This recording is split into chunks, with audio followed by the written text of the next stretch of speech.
Whether Sunil Sagar sir has joined? Gaurav sir? No, he hasn't joined.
Dr. Kiran, Professor Sunil Sagar has joined and he hasn't made the co-host.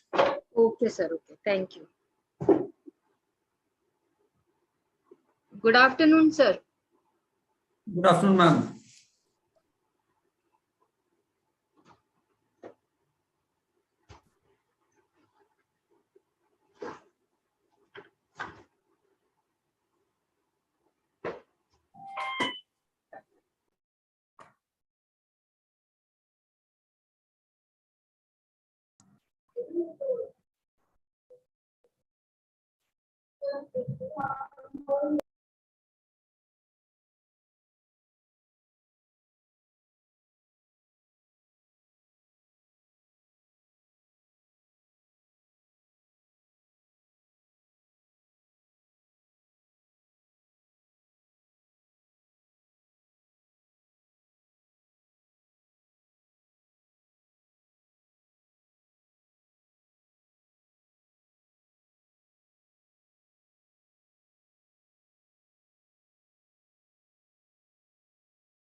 Can we begin with the session? If the resource person... Sure, sir. Yes, sir. Thank you. Yes, Kiran ma'am. Yes, sir. Purnima madam. Joshi madam. Yes, Yeah. ma'am. Yeah. Uh, your Can camera. I start? Yeah. Your camera, madam. Yes, and I should start with the introduction, no, ma'am? Hello?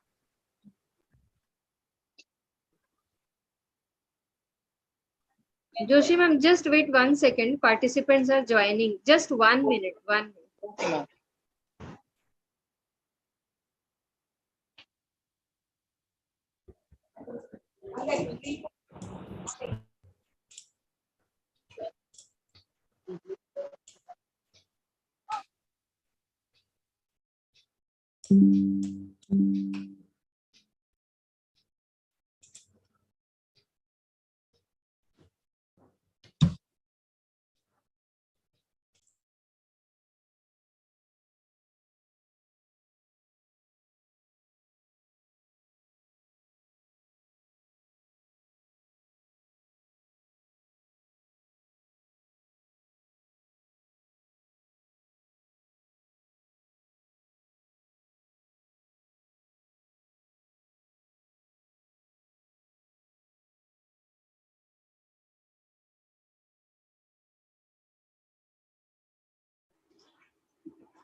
Gaurav sir, I think with kind permission of our resource person, we can start, right?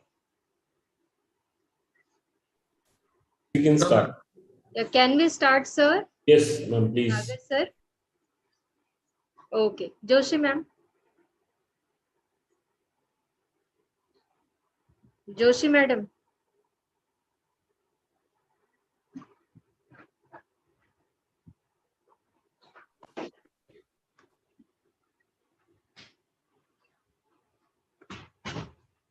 Yes, ma'am. I was logged out of a meeting. I'm back. Should I start, ma'am? Yes. Yes, madam. Okay. So, good afternoon, all of you. I welcome all the participants to this first session of the fourth day. And I also extend a warm welcome to the organizers and, of course, to our special invited guest today, Dr. Sunil Sagar. Today, we have Dr. Sunil Sagar with us, who is a linguist. He is from Gujarat and he is interested in translation history and translation studies. His PhD research is also in the area of translation studies. Sir has a vast teaching experience in various cities of Gujarat. He is a PhD research guide in English at Marwadi University, Rajkot. Sir has a rich administrative experience and he served as the editor of International Journal of Humanities in Technical Education and is also on the panel of reviewers for the journal Translation Today, which is a UGC listed journal. Sir has completed a joint project of Gujarat Sahitya Academy. He has numerous publications to his credit. Sir has published books, chapters in few books, then research papers and translations also. He has presented several papers in national and international conferences and seminars, and also chaired sessions in such conferences. Sir has been instrumental in organizing various training programs and workshops. We are indeed fortunate to have such a personality with us today. Welcome, sir. I'm sure that all of the participants will gain immense knowledge from you. So participants, be ready for a rich lecture now. And I hand over the session to Dr. Sunil Sagar, sir. Sir, please. Ma'am, thank you so much for such a wonderful introduction. I hope I deserve half of it, that all of that you have said. First of all, it's indeed an honor and privilege to be a part of this very important program. And in the community of people from, the field of law, I'm probably an outsider and I'm not sure how much of value addition I can make, but I indeed wish to make my effort nonetheless. Sir, are participants from different streams, sir, so they will be enjoying your session. not only from law, but other backgrounds. Thank you, ma'am. That encourages me. But as I said, because I feel that large number of people are from law faculty, and I hardly have any experience within the field. As far as research methodology is concerned, probably many of them are researchers themselves pursuing research, and I'm sure that they are on course for some quality research. However, I felt that probably I can speak on an area which requires our attention and which requires some diligence in the given situation that we have. So I've decided to speak on, defining the research problem. So I'll share my screen and then I'll also talk about things as we go along. So just give me a moment.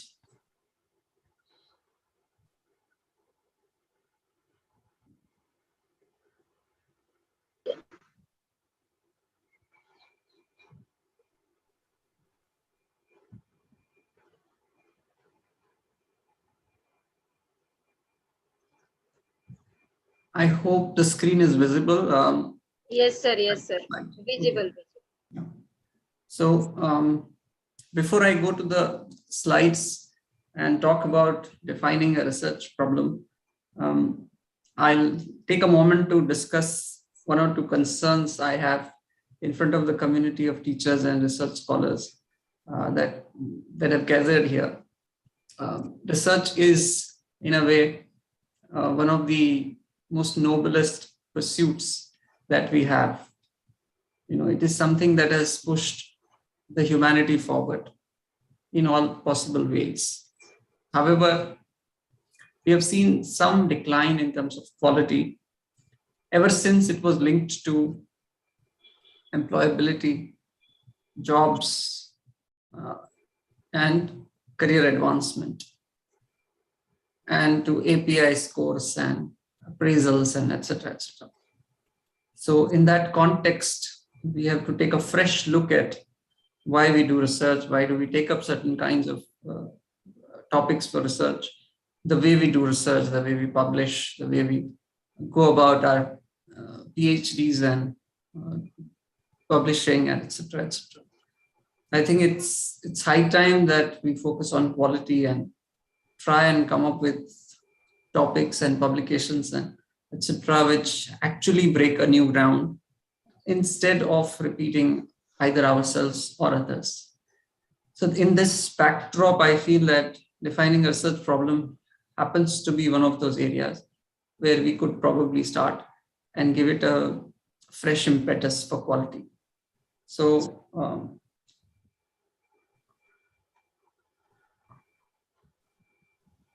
now, what is the significance of a research problem? Probably I'll be stating the obvious if I start talking about this, but sometimes restating things is a way to go forward.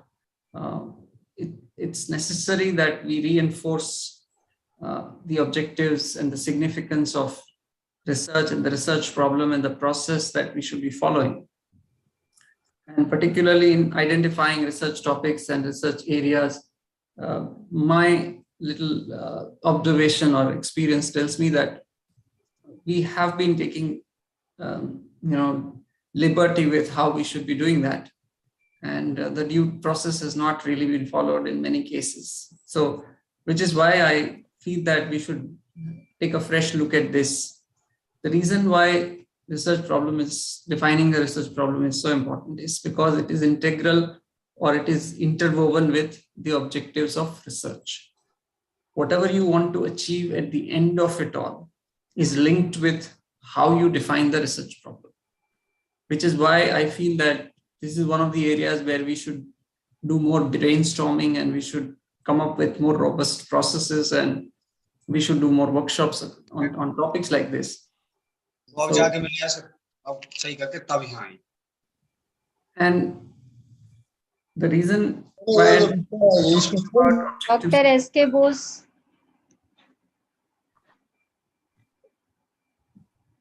the reason why I'm talking about objectives of research is because research is all about solving a problem, making a new discovery, offering new insights. This is what we intend to do at the end of it all, or we should. And if we don't do this, or we don't do this properly, then this is not quality research. This is not going to help the humanity in any way.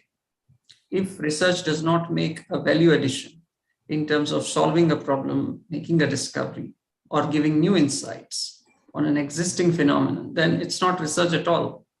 And probably this is where the research problem comes into play. If we have to solve a problem, we have to first define it, right?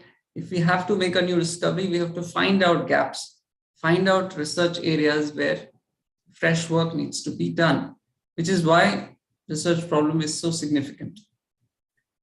So as I said, if you do not have a proper research problem, or a research problem which is formulated very well, then this is not going to happen. Research is not going to lead to new discoveries in the absence of a proper research problem.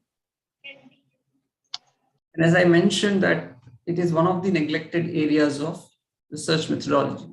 The reason why I'm saying this is that when research scholars or researchers prepare the proposals, etc., everything becomes a sort of karmakand, that, okay, we need to have a research problem, so let's write one. We need to have some hypothesis, so let's add some. We need to have a methodology, so let's write something. So it is for the purpose of, because it is required, it's a template. We need to fill data into that. And we need to write something there, we write something. It happens a lot of times, and which is why quality research doesn't happen at the end of it all. So this happens to be one of those gaps which need to be worked upon, and happens to be one of the neglected areas of research methodology. Then what is a research problem? As I said, all of you are aware, but restating probably will help if we have to take a fresh look at this whole issue. A research problem at the end of the day is a statement. When you arrive at the research problem, it takes the form of a statement. Before this, a lot of things have to be done. We'll come to that. But eventually, it will be a statement about an area of concern. So it has to be something which is an area of concern. So let's say if I have to give an example from law, then probably let's say it's about child labor. Let's say it's about human rights violations. Let's say it's about gender discrimination. All of this is an area of concern. It has to be a statement about an area of concern. It can't be something convenient. The point I'm making here is it cannot be something convenient that I am able to do, so I will do. Or I have a lot of material regarding it, so I do. It cannot be that way. It cannot be a shortcut to your PhD dissertation. It has to be an area of concern, something that you feel strongly about. Or let's say a condition to be improved. So let's say you're talking about, I came across a project, workplace happiness, an area of research that somebody has taken up in MS University Baroda here. Workplace happiness as far as secondary education is concerned. Now, this is a condition to be improved. There's an issue here. So we are measuring it, and at the end of it all, we'll find something, and that condition needs to be improved. So there are issues related to workplace satisfaction. So it has to be something that needs to be improved, or a difficulty to be eliminated. This happens quite clearly in the fields of engineering. It happens quite clearly in the field of science. It doesn't happen as clearly in the fields of humanities and social sciences, but it can happen. It is very, very possible to find out some difficulty to be worked upon. There are so many issues that humanity is facing. There are so many difficulties to be worked upon. We cannot take a convenient path, a path that is within our comfort zone and something which is easy to be completed within a stipulated time. It has to be some challenge to be tackled, or it has to be a troubling question that exists in scholarly literature. So let's say you read a lot of articles on a particular area and probably you come across some difficult issue that needs to be resolved, a troubling question that needs to be addressed. And it's probably in theory or in practice, but it needs to be looked at in a very different light, or probably it requires a further investigation. Let's say some people have worked on it. Like it happens very clearly in fields like, space research. Like Stephen Hawking worked on something like called black hole, and people continuously explore that even after his work. So it's something which continues to trouble us, the origin of the universe, how did it happen, Big Bang, etc. etc.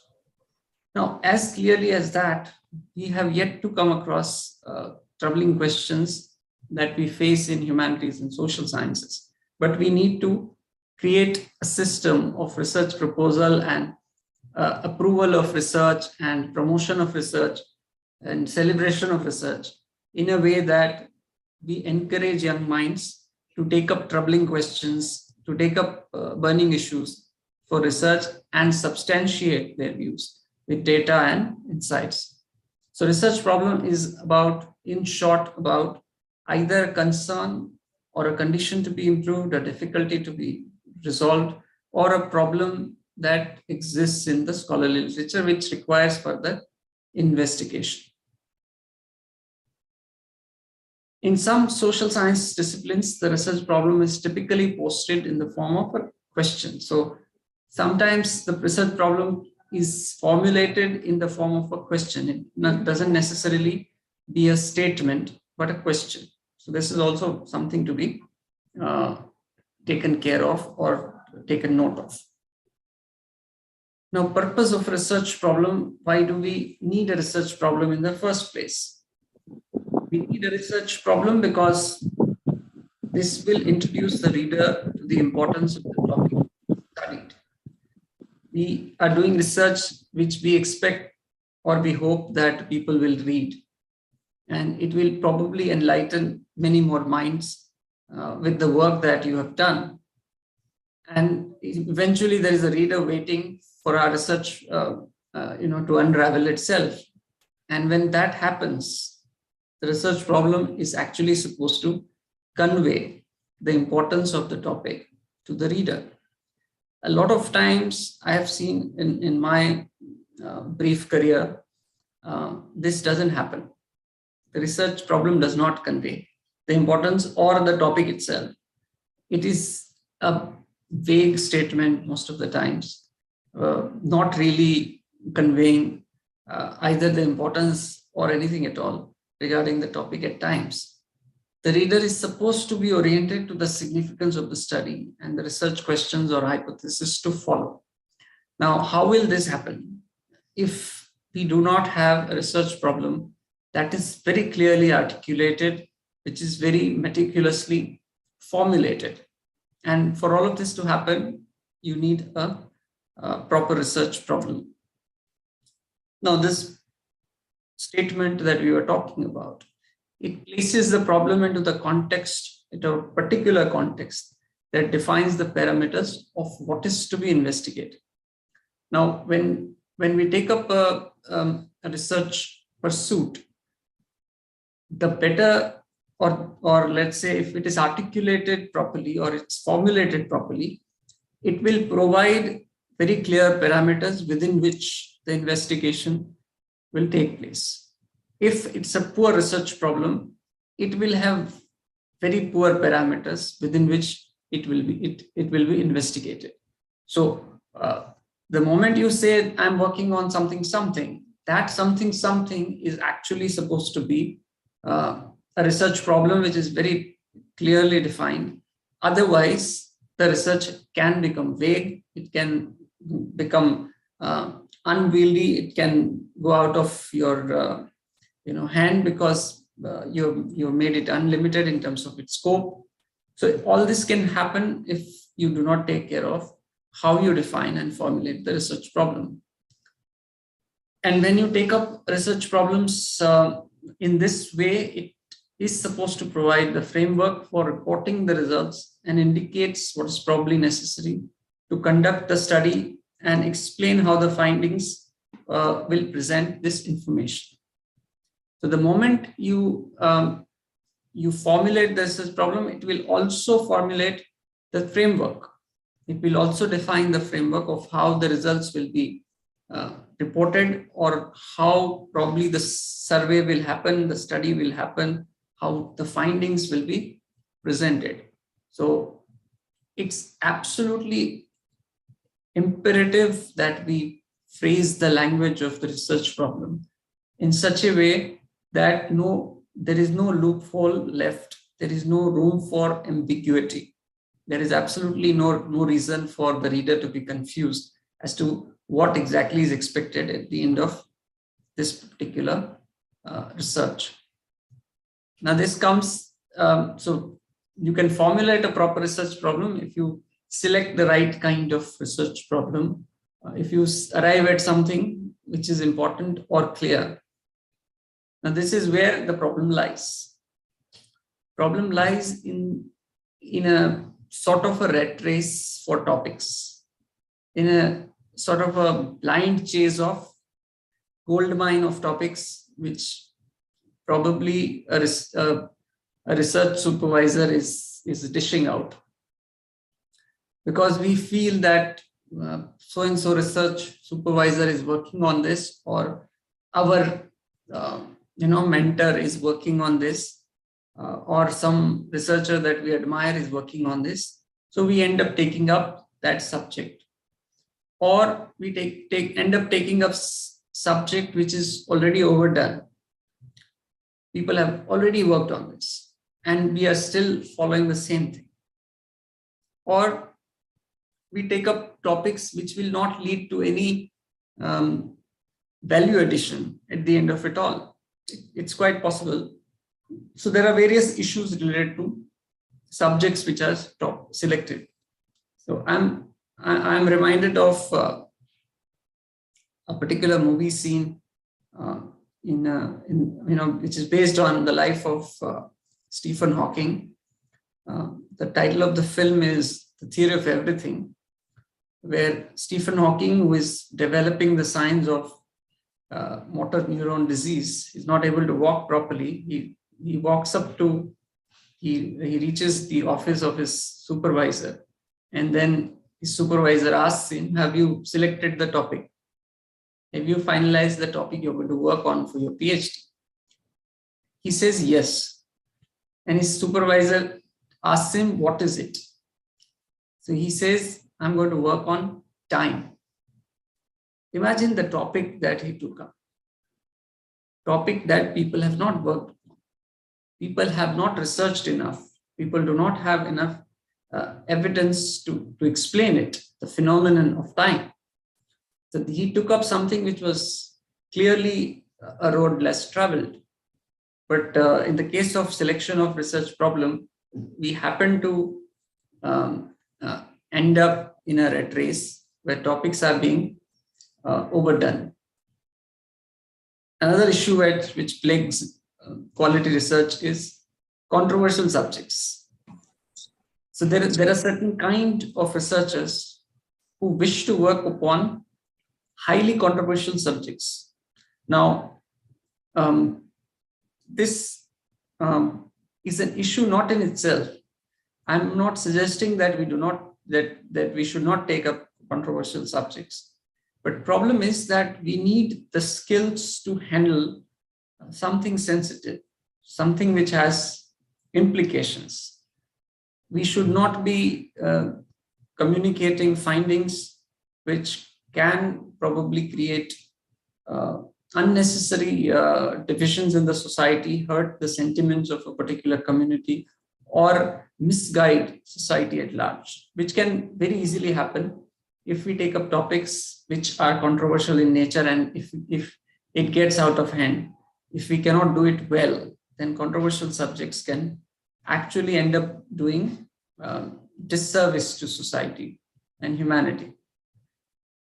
It should be common sense that it should not be too narrow or too vague problems to be, in any way. So for example, if you want to study a phenomenon, you cannot study it, let's say, in a very small sample size, or it cannot be very vague problems, very large sample size, or which does not have any demarcation of how many people are covered in this, or what is the geographical or demographic boundary to this.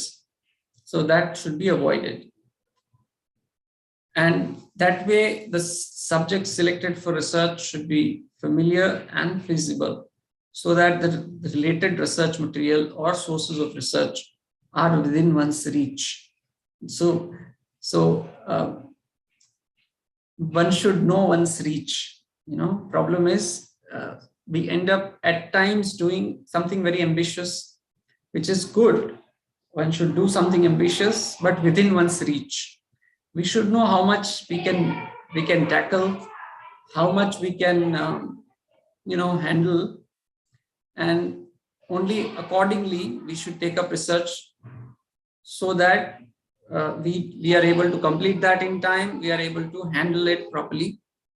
The other thing is about availability of research material, or let's say sources of research. So suppose if I take up research which is related to something which happened 500 years back. Now the issue is not the quality of the topic, but whether the research material will be available. How will I access this kind of records? That's an issue. Or let's say something that happened thousands of miles from here, and I'm not able to locate it virtually. So I'll have to travel to some other country and then visit libraries and museums in those countries, and then complete my research. Now, is that feasible? Is something one has to see for oneself and then select. And then if it is also quite difficult to supply definitive ideas concerning how a researcher should obtain ideas for research. So it is, as I said, one has to understand one's strengths and limitations and accordingly decide. There's no one particular thumb rule that anybody can give you in selection of research problem. But selection of research problem turns out to be the pivotal thing here. If we don't do this well, we will go down a road that then there is no scope of return from there. It's a point of no return. After you select the problem, define it and go ahead, then you are not going to be able to return from there and undo any of it or redo any of it. So that's why selecting a research problem has to be done well. If you want to select it properly, then talk to people who have already done some work on that. Now, this is one of the difficult parts because we are not good at receiving advice, sound advice, so to say. When somebody tells us the right kind of things, and if we have made up our mind, we will not listen to anybody. This is a problem in research. If I have made up my mind, I want to work on, work-life balance, I am not going to listen to anybody. If that happens, if we become obsessed with a research topic, we are not going to listen to anybody. But ideally, one should learn, remain humble, and listen to people who have already done work in this way. One could obviously read articles and published in current literature, find out what are the different techniques, methodologies of research, and how people have explored these kind of issues or any other kind of research problems and arrived at the solutions, some kind of solution of that.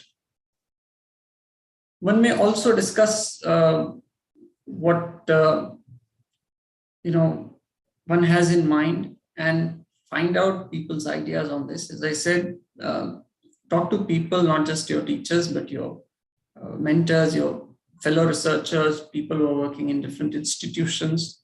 This kind of collaborative effort in finding a research problem does not seem to be the practice at the moment. What happens is that if I'm working, if I'm in a particular institution, I am going to talk to people only in this institution. It is not correct. You should talk to people situated across different geographies and different institutions. Then you will have different perspectives. Then you will select the right kind of research problem. And before you select the problem, you should ask yourself some of these basic questions. Whether he or she is well equipped in terms of his background to carry out the research. So if I want to work on gender discrimination, I have to find out whether I have the right kind of background to work on this. Do I understand the problem correctly? Have I done my background research on this? Have I done my reading on this? Have I ever participated in a discussion on this? Have I presented a paper on this? Have I done anything in order to work on this? Left corporate job, then she dedicated her life to. This is one question. Whether the study falls within the budget he or she can. Do not take up projects which are expensive in nature and this is what I was going to die, and now in the case of my life is because of him. projects related to science and engineering a lot. But even otherwise, budget is an important part that you should consider when you are talking about, when you are thinking about the research that you want. Gross world जो है वो लगता है कि ये क्या है? Whether necessary cooperation can be obtained from those who must participate in research as subjects. Now, this is an issue where you are actually, this happens, in the case of researchers who are obsessed with something. So let's say I want to work in the area of, let's say slum areas, and my topic is about poverty, etc., etc.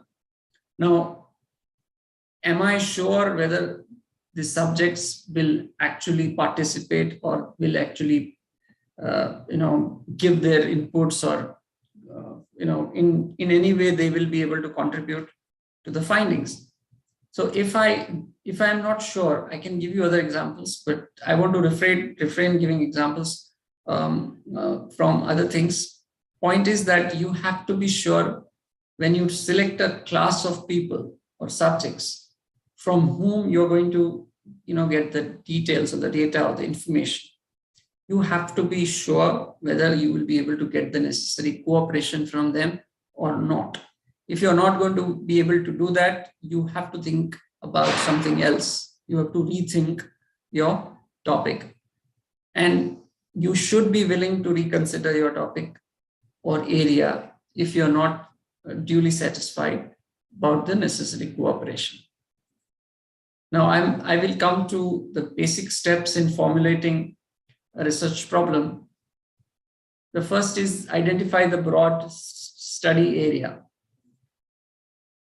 Identify the field in which you would like to work a long time. Now, this is a problem where we do a research on a particular area, and then after PhD or after a while, we end up working on something completely different from this. If you ask me, I would suggest that you take up something you're going to work on for 5 years, at least for the next 5 years. Because until and unless you work on something for the next 5 years at least, you're not going to produce substantial and quality research on this. So if my PhD is on translation, which got over in 2011, from 2011 to 2022, I'm still working on translation. So if I'm willing to work on something for a long time, only then I should think of taking that up as a broad area. Until if I am going from conference to conference, writing papers on anything that comes up in the conference, I'm going to end up having very miscellaneous kind of profile where I'm writing on a bit here and there on every topic in the universe, but that's not going to make me a specialist in anything. So one should select an area. So to give you an example, if you are interested in the field of sociology, then you have to decide what kind of area you would like to focus on. You need focus because the subject could be very vast, and you cannot do justice to the whole subject. So you can take up social issues like unemployment, road accident, community health, HIV, etc. So you have various areas within a subject, like a discipline like sociology or psychology or law or anything. So in that case, you have to identify a broad area where you would like to work on. Let's say if you're working on in the domain of computer science, then you have to, and with a specialization in cybersecurity. If cybersecurity is your area, then within that, you must work out the study area that is falling within cybersecurity. You can think of problems related to cyber threats, cyber crimes, cyber trends, etc. So this is how you narrow it down. So you start with computer science, you come to cybersecurity, and then you think of topics related to cybersecurity. Rather than starting with cybersecurity, or rather than starting with cyber crimes. Second is within the broad study area, you have to work out sub areas. So let's say you have to find out sub areas within the large area of your interests. So let's say if you want to work on unemployment as a broad area, then you have to further bifurcate it into unemployment and social stability, unemployment and crime, unemployment and individual frustration, etc., etc. So how this phenomenon is related to other things and the correlation between the two, that happens to be your sub area. In this case, your research title may be how unemployment produces criminal activities, or how it creates frustration in the mind of unemployed people, the consequences and implications of unemployment in society. In case you select cybersecurity as your broad area and then bifurcate it into network security, web security, database security related with cybercrime, etc., then you should be able to narrow it down to one of these aspects of cybersecurity. Then you're on the right track. And then comes your interest. You cannot study all sub areas. You may be interested in cybersecurity as a whole, but you have to narrow it down to something which interests you, which fascinates you. Now, not everything fascinates us, that much is clear.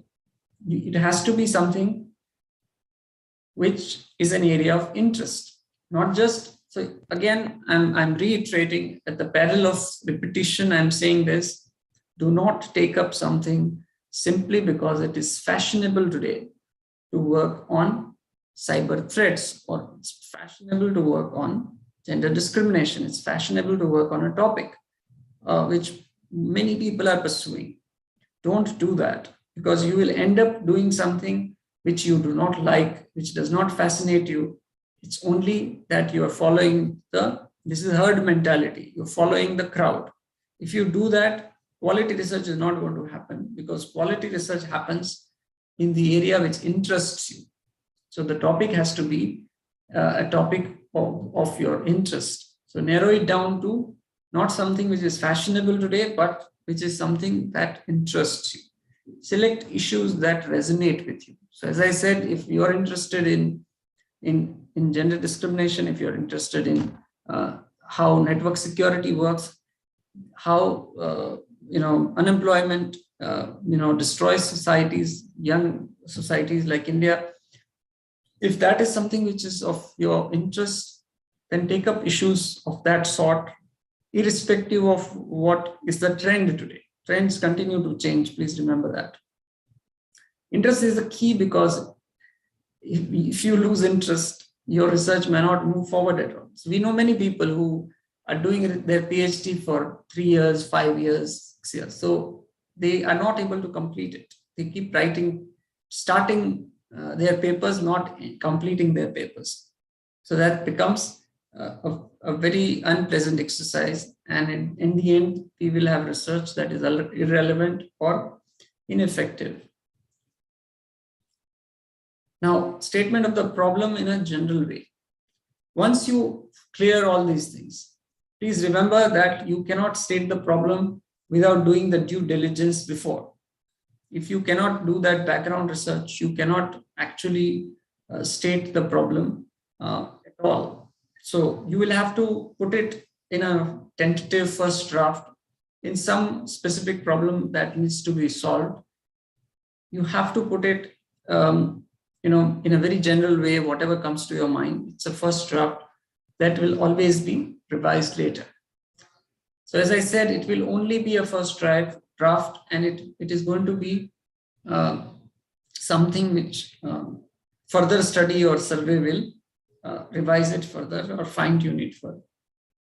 Therefore, even if you are drafting a general statement, do not get obsessed with it.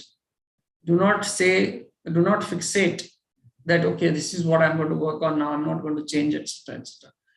Keep an open mind and start with a draft statement, and then do some survey, do some study, talk to people, then go back to your statement and see if it still makes the same amount of sense that it made earlier when you phrase it.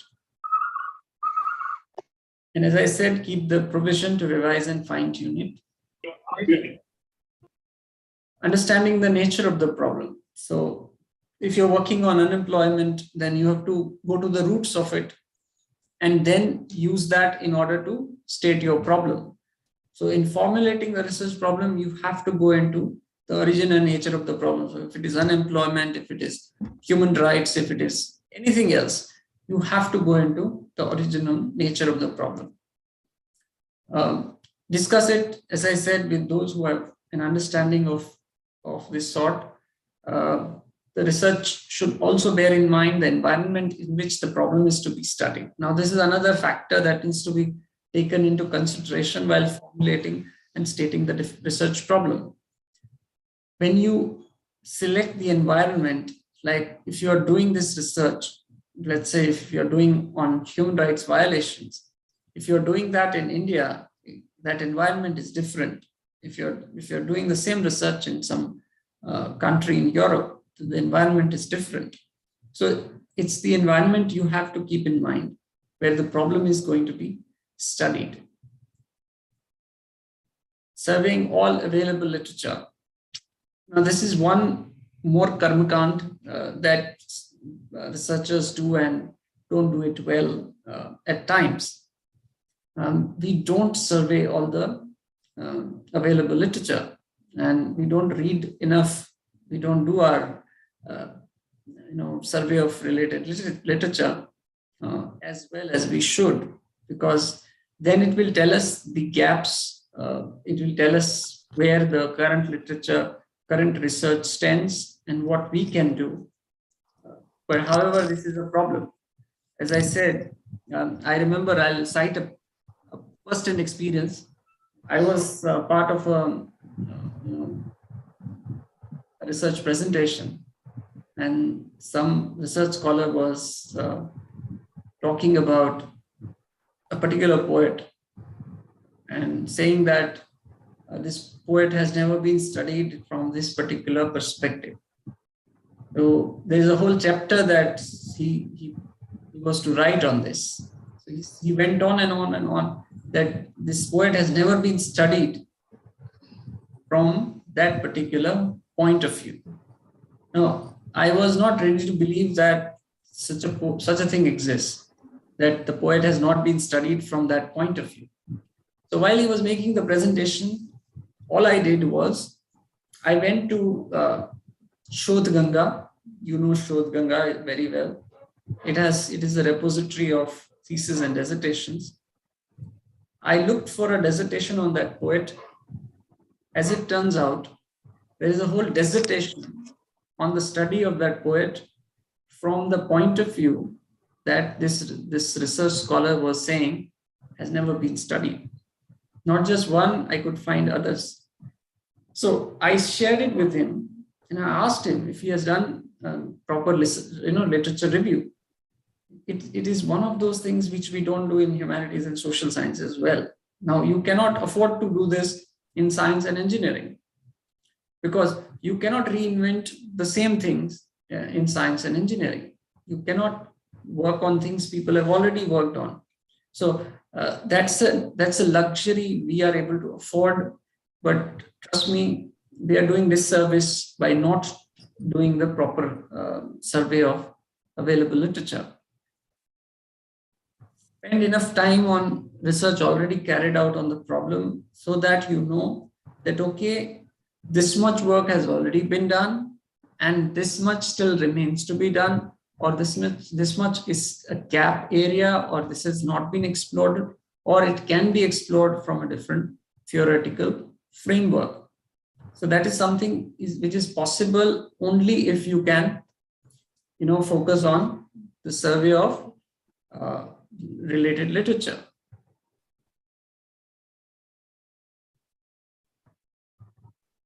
Now, this should sound very, easy to do, but as I said, research scholars tend to start with a fixation regarding a particular research problem or a particular research topic. So discussion becomes a very difficult task because we have to keep an open mind in a discussion. So talking to other people who have a different take on this, who have a different perspective on this, is a difficult exercise if we become obsessed with a particular research problem. So that's why developing research ideas through discussion becomes an important thing to do. So, and coming from a community of teachers, I know that for sure that teachers don't discuss as much regarding their research, regarding the papers they're writing.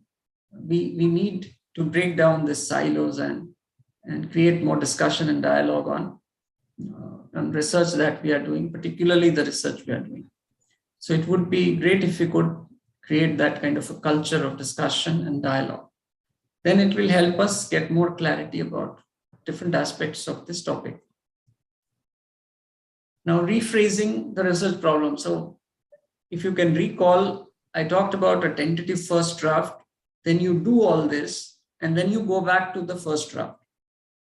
So you write something down tentatively, first draft, you survey the literature, you study something, you read more on it, you discuss with people, then go back to this particular problem. Now you fine-tune the first tentative statement and come up with something that can work.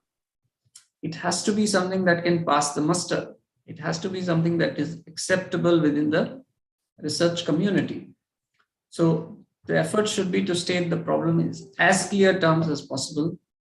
It should take into account all possible factors such as time period, demography, theoretical framework, etc. The reason being, otherwise it will become wide enough that you cannot cover. For example, if the time period, if you make it 50 years, it is going to be extremely difficult to cover that kind of a large chunk of time. Demography, for example, if you say I'm going to study human rights violations in Asia, then you're talking about a vast piece of earth. You're not going to be able to cover that much. Theoretical framework, you have to narrow it down. You cannot use too many different theories. You have to select that, okay, this is what I'm going to use in order to study this problem. Now, let me come to an illustration and then probably end it here. So I've talked a lot in terms of defining a research problem, in abstract terms, I'll talk about an illustration that I came across probably most of the places I've read. And this is an example which is given in quite a few books and websites. So I'm going to use the same so that everybody is familiar with this. General statement that you start with, you come across and you think about working on this. Why is productivity in Japan so much higher than in India? Now, this seems like an okay kind of a problem. This seems like a proper research problem we can work with.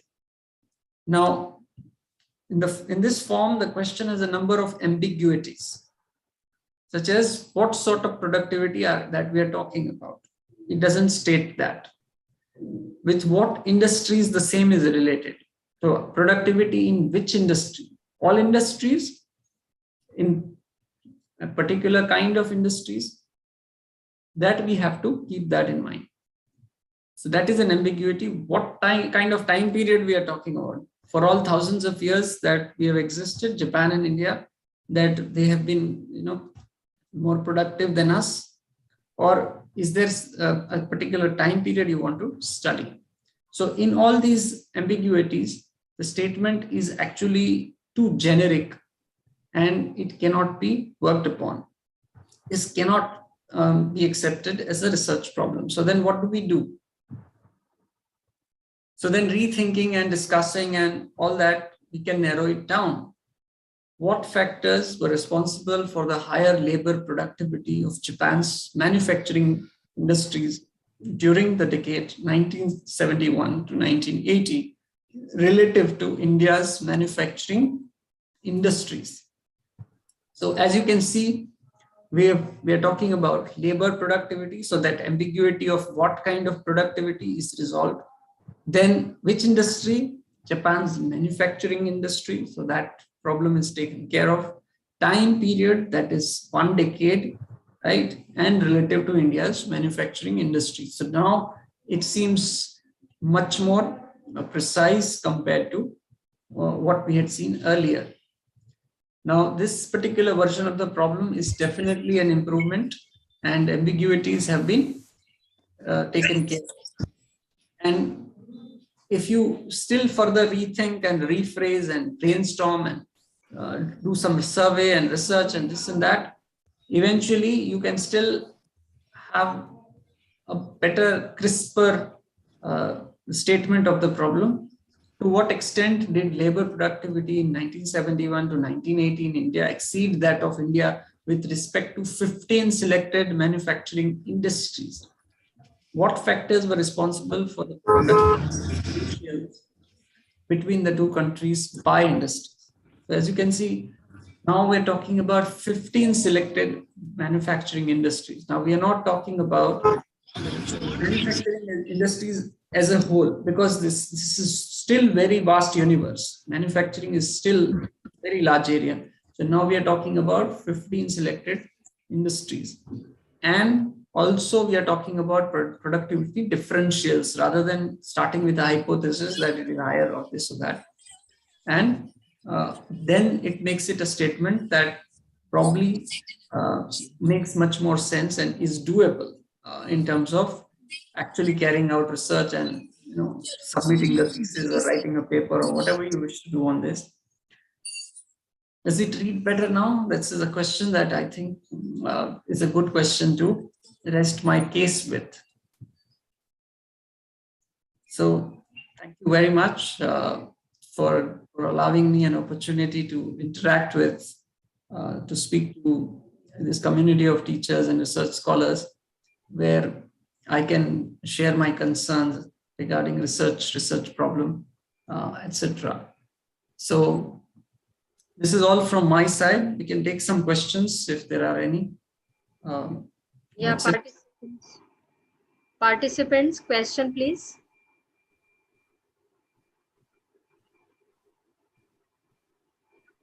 Participants, now forum is open for question.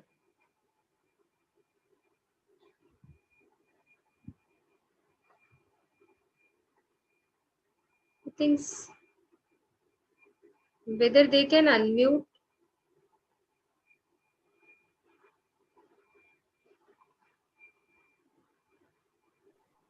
Probably they can post their questions in chat box. If Yeah, yeah.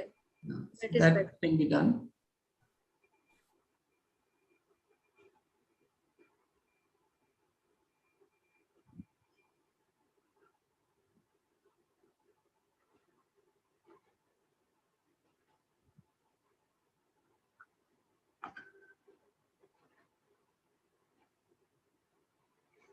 I think participants cannot unmute themselves. Gaurav sir.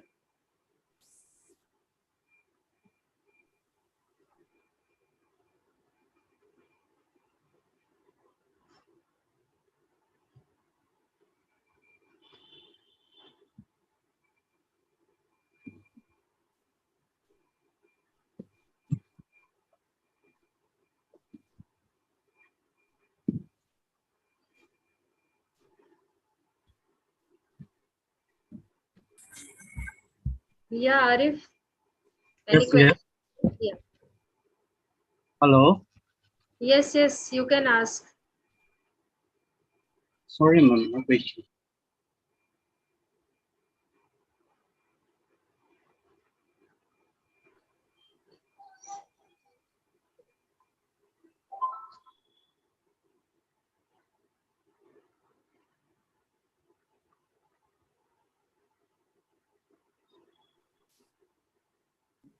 Probably we can ask them to post questions if they have in chat box. Probably they are not aware.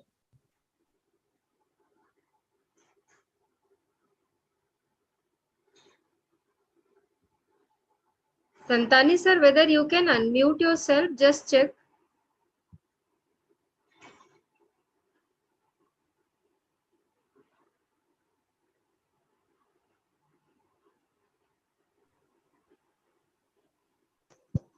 Yes, ma'am. Good afternoon, ma'am. I'm able to unmute myself, ma'am. Okay, okay, okay. So that problem is not there. Yeah, that problem is not there. Yes, yes.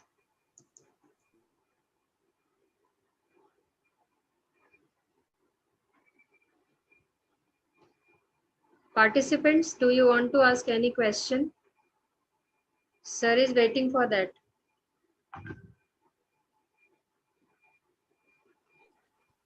Sir, my name is S.K. Bose. Good evening and good afternoon to everybody.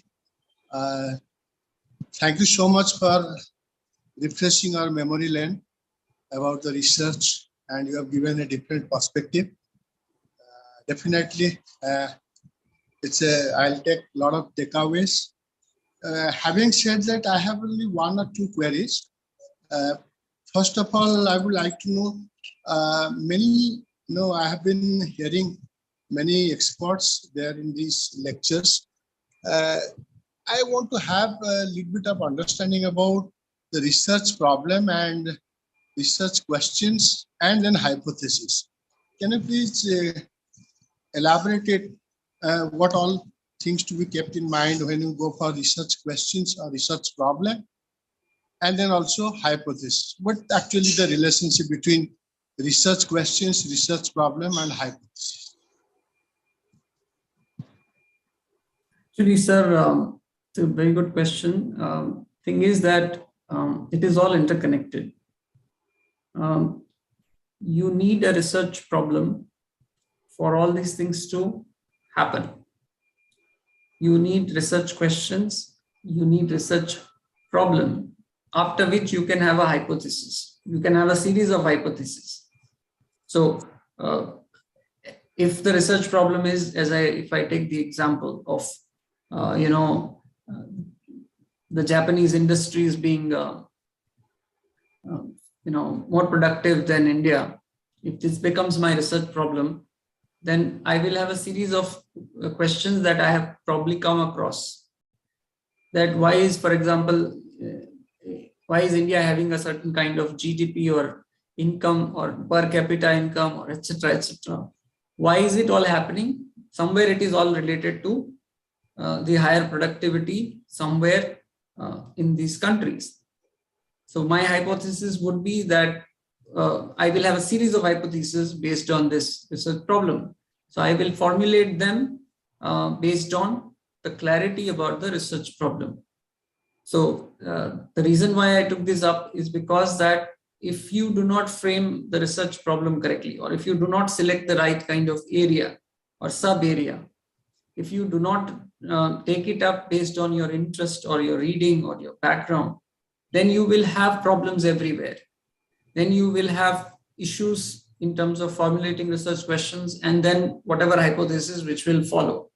So it is basically the foundation of your research that is laid with research problems, and research questions accompany you while you are doing this. You arrive at some research questions while you are working on the research problem. Sometimes it will all go parallel.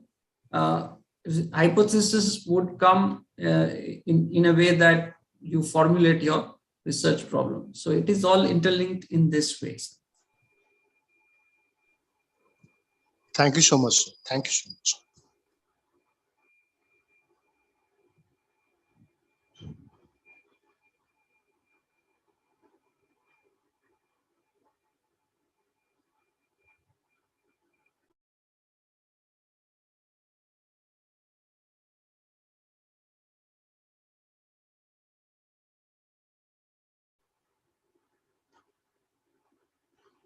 Sagar sir, I think there is no question from the participant side, but they have requested that once more if you can give a few more examples to make them understand about the framing of research problem. Okay. So let's say, let me give an example related to my subject, and then let's say we talk about how do we narrow it down.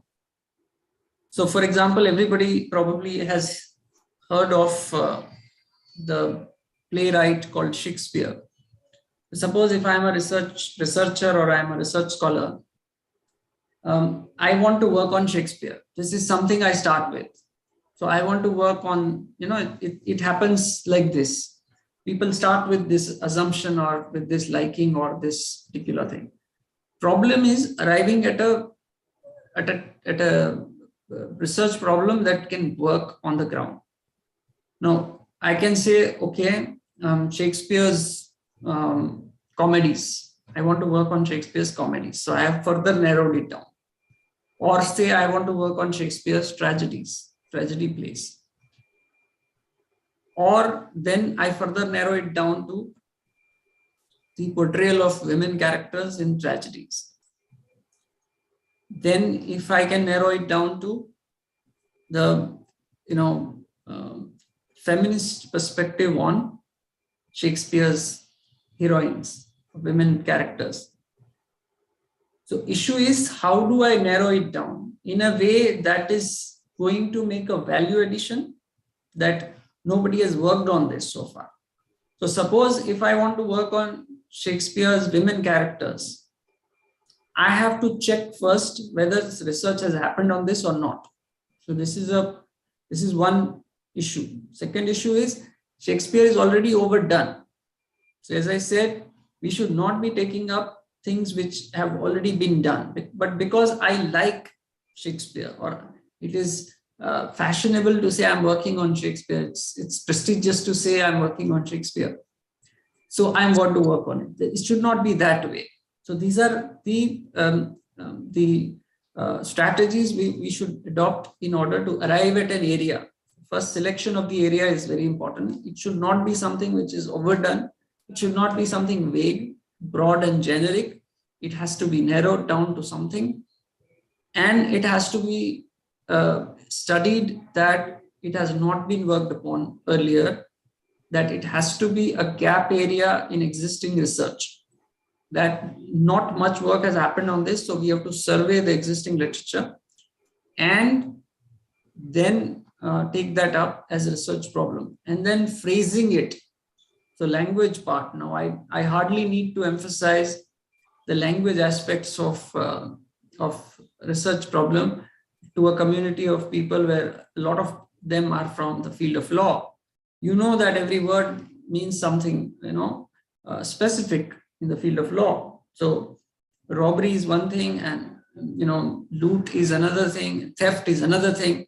All three things are essentially same, but according to crime, it is all different. So every word is going to matter. So how you phrase it is going to be eventually count. So time period, you have to narrow it down. The demography that you're talking about, you have to narrow it down. You have to phrase it in a particular way. So at every step, you need the caution, you need the discretion, you need the vision in terms of how eventually this will shape up. Otherwise, trust me, there are some very good sounding research topics that I've heard of, but because they are not able to phrase it properly or narrow it down in all these parameters, that they become topics which cannot be worked upon. They become topics which remain on paper. So when you do this, these are the steps which I have shared in the presentation. I'll share this presentation with the organizers. So I suggest that you read more on formulating research topic, selecting the area, sub-area, and how do you do this. It should be guided by curiosity and caution and concern, something that is close to your heart and something that you're willing to work upon for the next 5 years at least, that you should take up as an area of research. And then you should phrase it in a way that does not actually make you a prisoner of that topic, that it should not put you in chains in such a way that you cannot do any actual work, or that it becomes too vague to work upon. So it has to be a very balancing act that you have to do between the topic and the phrasing of it.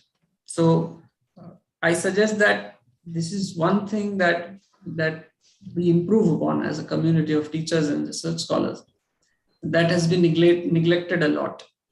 And this process, like the whole legal profession is on process. If you do the process right, it is acceptable, otherwise it's not.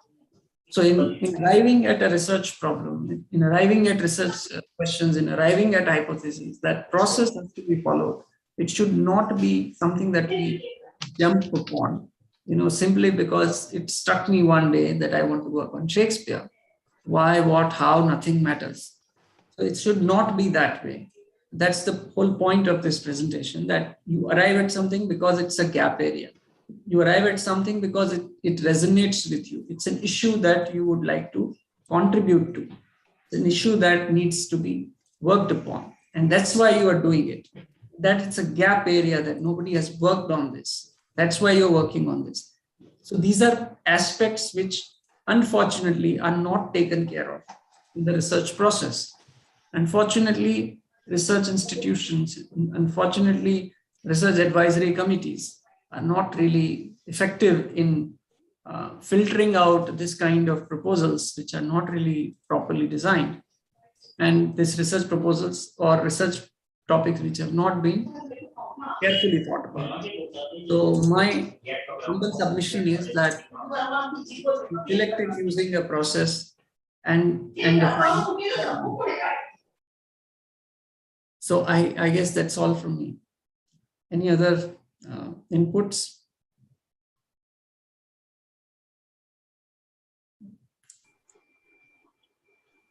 Participants, all of us are researcher only. So you can also put your observation.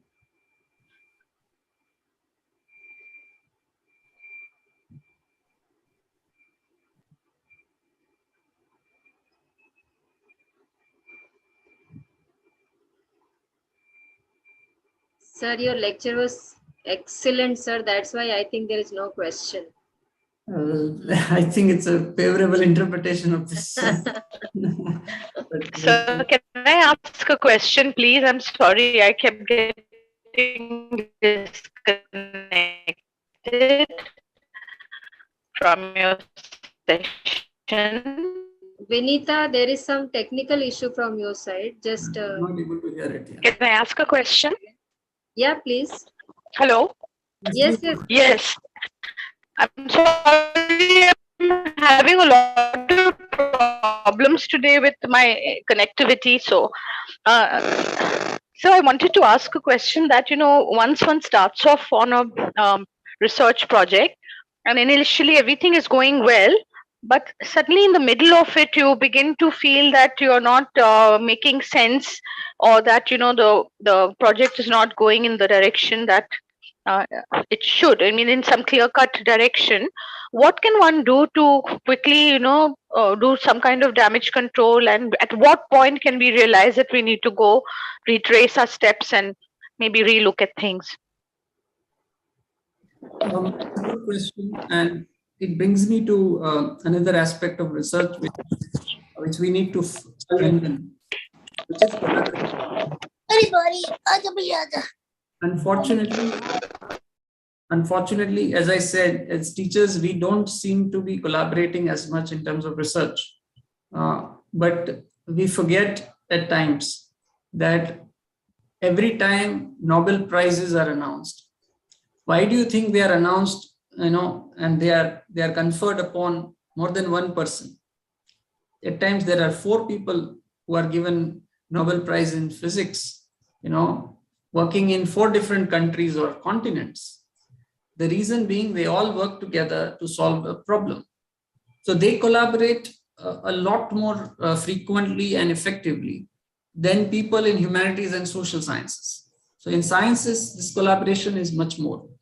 So working with people and brainstorming with other like-minded people, researchers who have worked on this, learning from others, discussion, dialogue, that is the way forward, because we need clarity in terms of issues that we are grappling with. And sometimes when you are too close to a topic, you're not able to see things clearly. You need a fresh perspective, which is going to come from somebody else. And because we have our own ego, we are not going to ask for help. Because the culture of university departments, colleges, unfortunately, is such that everything else is discussed except research. So we need to bring it back into our staff rooms, and we need to bring it back in our programs, and we need to discuss a lot more about the kind of work we are doing. So a particular university where I worked before, we had a forum that we had designed called Research in Progress, where different teachers from my department would one by one make a presentation on the kind of research they are doing. And they will probably share make their presentation about whatever stage of development the research is in. And then they'll take insights from other people in terms of whatever their difficulties are. So this kind of deliberation discussion is something which is missing. So I suggest that it is this that you can focus on. But that is a stage where, you are usually, or at times, because of the sanctity which is not maintained in the initial phase, that is identifying the right research area or the right topic or the right process. So that is the initial issue which actually becomes a problem later on. So that is why I keep reiterating that we should take our time in identifying the area and identifying the gap, and then work on it so that these problems don't arise. In case they arise, please feel free to talk to like-minded people and brainstorm. That's the only way to go forward. I hope that answers. Thank you so much. Yes, thank you so much.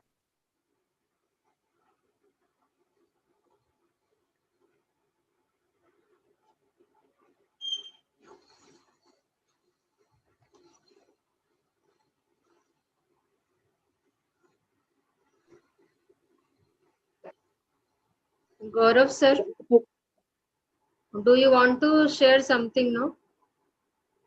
Gaurav sir, are you there? Yes, ma'am. Yeah.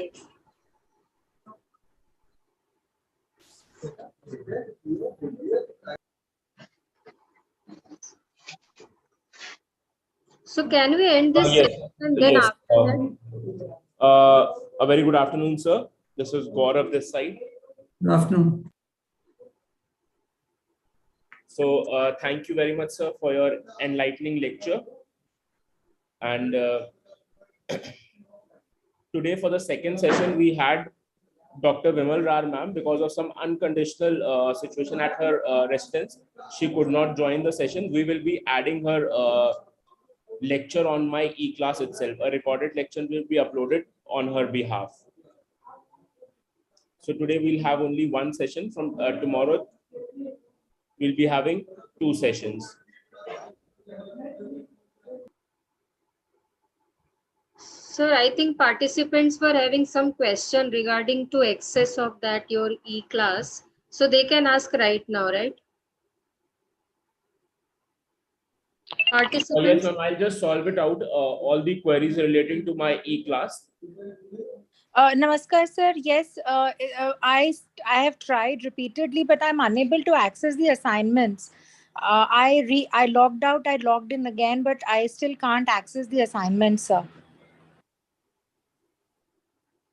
Yes, Sir, ma'am. I have I'll sir, just help you out in that. Sir, I have one question. Yes, sir. Tell me. और ये सावंत के कर Sir, I Sir, don't first have let me solve one question and then I'll go up to the second question. Yes, sir. Will that be okay? Okay, sir. हाँ हाँ और ये सावंत के वहां रख दो